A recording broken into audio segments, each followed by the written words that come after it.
Depannya, ketika timnas kita pun berprestasi, wajib diapresiasi, tapi jangan lupa juga kita selipkan kritik-kritik yang membangun gitu.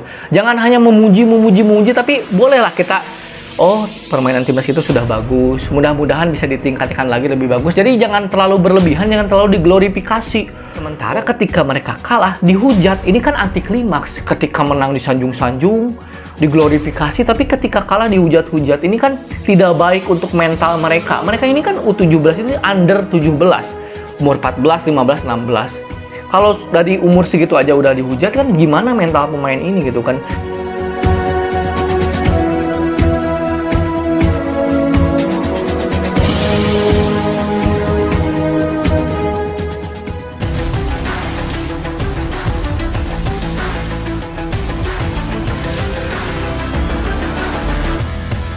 Halo semuanya, kembali lagi bersama saya di Ulasan Bola. Di channel ini saya akan mengulas apapun tentang sepak bola.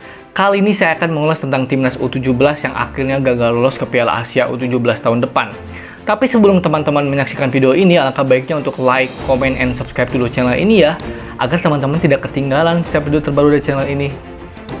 Ya, teman-teman semua, seperti yang kita tahu, timnas usia 17 gagal melaju ke Piala Asia ya.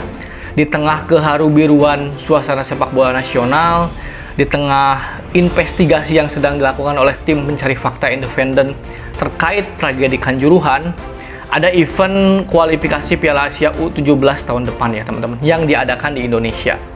Atas dasar berkabung, laga ini tidak disaksikan oleh penonton. Sebanyak 4 pertandingan menghadapi Guam, menghadapi Uni Emirat Arab, menghadapi Palestina, dan menghadapi Malaysia ya teman-teman.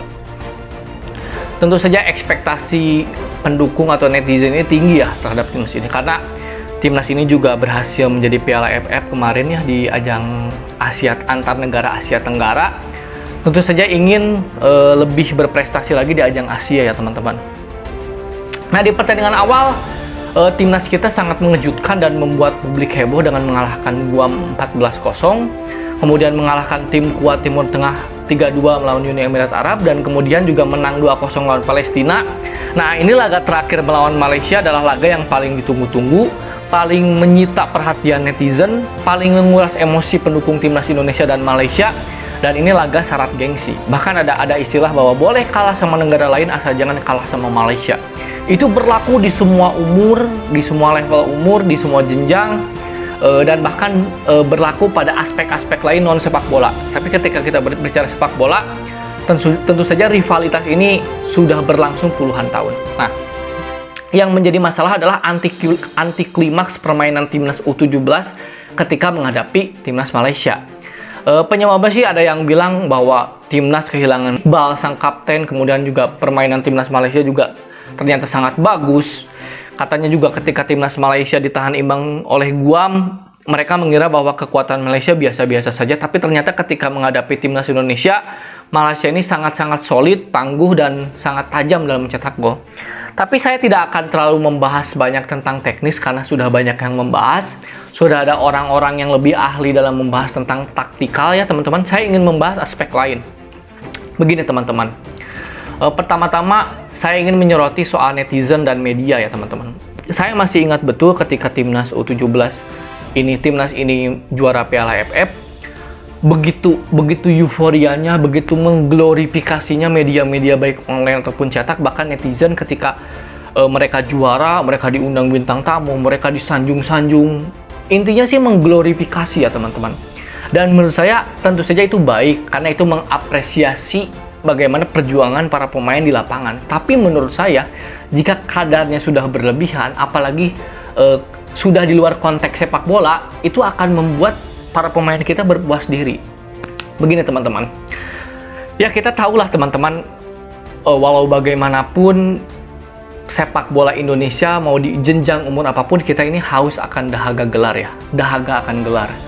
Tentu saja setiap event yang diikuti timnas Indonesia harapannya kan juara, harapannya berprestasi. Tapi kan kita mesti tahu bahwa dalam sebuah sepak bola, pertandingan sepak bola, turnamen sepak bola, tidak selamanya hasil yang kita inginkan, hasil yang kita harapkan akan terjadi. Begitu dengan timnas U17, setelah menjuarai Piala AFF, ekspektasi tinggi, dorongan netizen tinggi, apalagi menghadapi Malaysia gitu kan. tuntutannya pokoknya menang gitu loh. Tapi kan ketika kita kalah telak 5-1 dari Malaysia, netizen langsung menghujat gitu kan. Kenapa permainan timnas seperti ini? Kenapa permainannya tidak seperti biasanya? Kemudian juga ada yang menyerang media itu kan, bagaimana media terlalu mengglorifikasi, bagaimana tentang netizen yang terlalu memuji-muji gitu teman-teman. Jadi itu yang menurut saya harus diperhatikan, bahwa kedepannya ketika timnas kita pun berprestasi wajib diapresiasi, tapi jangan lupa juga kita selipkan kritik-kritik yang membangun gitu. Jangan hanya memuji, tapi bolehlah kita, oh permainan timnas itu sudah bagus, mudah-mudahan bisa ditingkatkan lagi lebih bagus. Jadi jangan terlalu berlebihan, jangan terlalu diglorifikasi. Oh, kemana-mana diundang acara ini, kemudian mereka disanjung-sanjung, itu kan sesuatu yang bisa merusak mental para pemain muda. Apalagi pemain muda ini kan emosionalnya masih belum stabil. Pemain muda ini butuh jam terbang yang lebih tinggi. Pemain muda ini mungkin belum siap dengan sorotan media yang begitu tajam. Apalagi ketua PSSI yang selalu hadir di mana-mana ketika timnas berprestasi. Itu kan akan menjadi sorotan publik gitu loh. Sementara ketika mereka kalah, dihujat, ini kan anti klimaks. Ketika menang disanjung-sanjung, diglorifikasi, tapi ketika kalah dihujat-hujat, ini kan tidak baik untuk mental mereka. Mereka ini kan U17 ini under 17, umur 14, 15, 16. Kalau dari umur segitu aja udah dihujat kan, gimana mental pemain ini gitu kan. Kalau umur segitu aja udah dipuji-puji, gimana mental pemain ini. Anak muda ini sangat rentan dengan hujatan dan dengan pujian gitu loh. Tapi pujian ini bisa menjadi racun, bisa menjadi bagaimana mereka ini cepat berpuas diri. Sementara dengan hujatan, bisa jadi mental mereka jatuh gitu. Padahal kelompok umur 17 ini belum apa-apa. Nah, gitu. Itu satu hal ya teman-teman. Yang kedua, selain tadi glorifikasi dari netizen dan media, kita harus tahu pangkal dari semuanya, muara dari semuanya ini kan ke timnas senior. Tujuannya ada timnas U17, U20, U21, U23. Itu tuh ujung-ujungnya kan itu untuk senior juga. Karena gini teman-teman, yang dilihat oleh FIFA, yang dilihat sebagai wajah timnas sepak bola suatu negara, itu timnas senior.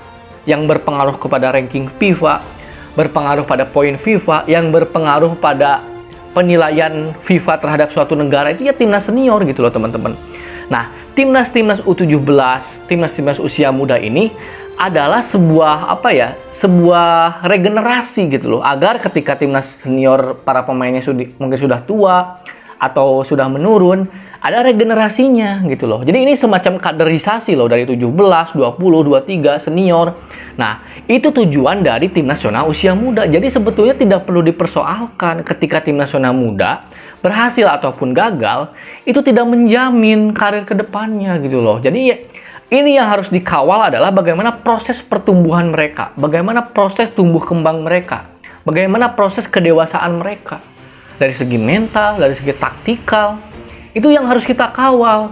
Kalau kita kalah di AFF sih biasa aja, atau kita gak lolos Piala Asia U17 biasa aja gitu loh. Karena yang paling ujung tombaknya nanti kan timnas senior. Timnas senior kan pemain-pemain sekarang bagus, tidak selamanya kan mereka akan main. Nah, itu akan diteruskan oleh regenerasinya gitu loh teman-teman. Jadi jangan terlalu diglorifikasi lah menang ataupun kalah di kelompok usia ini. Dan lagian gitu ya, kita juga sebagai penikmat sepak bola, pecinta sepak bola, boleh kita fanatik, silahkan kita die hard mendukung tim kesayangan kita atau bahkan tim nasional kita, tapi kita juga harus sedikit dewasa lah, terutama dalam berkomentar di media sosial. Bagaimana misalkan ada satu pemain dihujat di kolom komentarnya, satu pelatih dihujat di kolom komentarnya, itu tidak baik gitu loh bagi ekosistem para pemain muda kita gitu loh teman-teman. Jadi sekali lagi menurut saya, dua hal itu yang mesti kita ingat, bahwa media dan termasuk saya mungkin netizen lainnya, jangan terlalu mengglorifikasi kemenangan, jangan juga terlalu menghujat ketika kalah. Biasa aja gitu loh. Karena seperti yang poin 2 saya sampaikan, timnas usia kelompok umur ini adalah muaranya nanti ke timnas senior. Jadi yang harus kita kawal bukan hasilnya, tapi bagaimana perkembangan mereka dari jenjang usia ke jenjang usia lainnya. Kita masih ingat lah ketika tahun 2013 Coach Indra Sapri meraih juara Piala AFF U19 2013. Mereka bermain sangat bagus, bermain sepak bola modern. Mereka juga juara Piala AFF U19 2013. Mereka masuk Piala Asia U19 tahun 2014. Tapi sekarang, berapa orang sih yang bertahan dari skuad itu sekarang gitu loh? Yang masih eksis di liga tertinggi kita? atau bahkan yang abroad ke negara lain? Nihil kan, sedikit kan, hanya Evan Dimas mungkin salah satunya. Nah, itu karena apa? Itu karena exposure media, exposure netizen, terlalu mengglorifikasi. Saya tidak menyalahkan media ataupun netizen ya, tapi ini tuh demi kebaikan bersama, demi kebaikan timnas kita juga. Biasa aja gitu. Menurut saya biasa aja. Jadi kita harus terus mengapresiasi, tapi di sisi lain justru kita harus melakukan kritik-kritik yang membangun gitu kan. Jangan hanya menghujat, apalagi menghujat personal. Dan satu lagi, kita lebih baik fokus mendukung timnas saja daripada harus mencaci maki timnas lain misalnya gitu loh. Jadi itu yang menjadi keresahan saya lah gitu. Mungkin itu informasinya teman-teman, dan terus dukung timnas Indonesia apapun hasilnya, dan salam olahraga.